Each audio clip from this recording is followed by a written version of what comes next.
গতিকে সেই সত্তাৰ কথা আমি এই 10 মিনিট বা 5 মিনিটত ভাষণেৰে শেষ কৰিব নোৱাৰো। সেই সত্তাৰ কথা আমি দুদিন দুৰাতি কৈ থাকিলেও শেষ নহয়। বিষ্ণুপ্ৰসাদ ৰাভা এনেকুৱা এগৰাকী ব্যক্তি।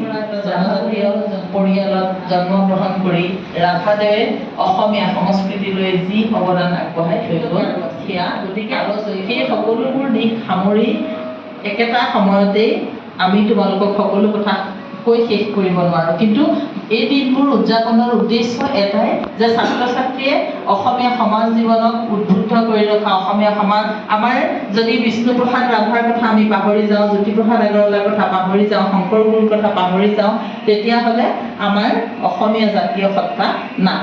আগবাঢ়ি যাব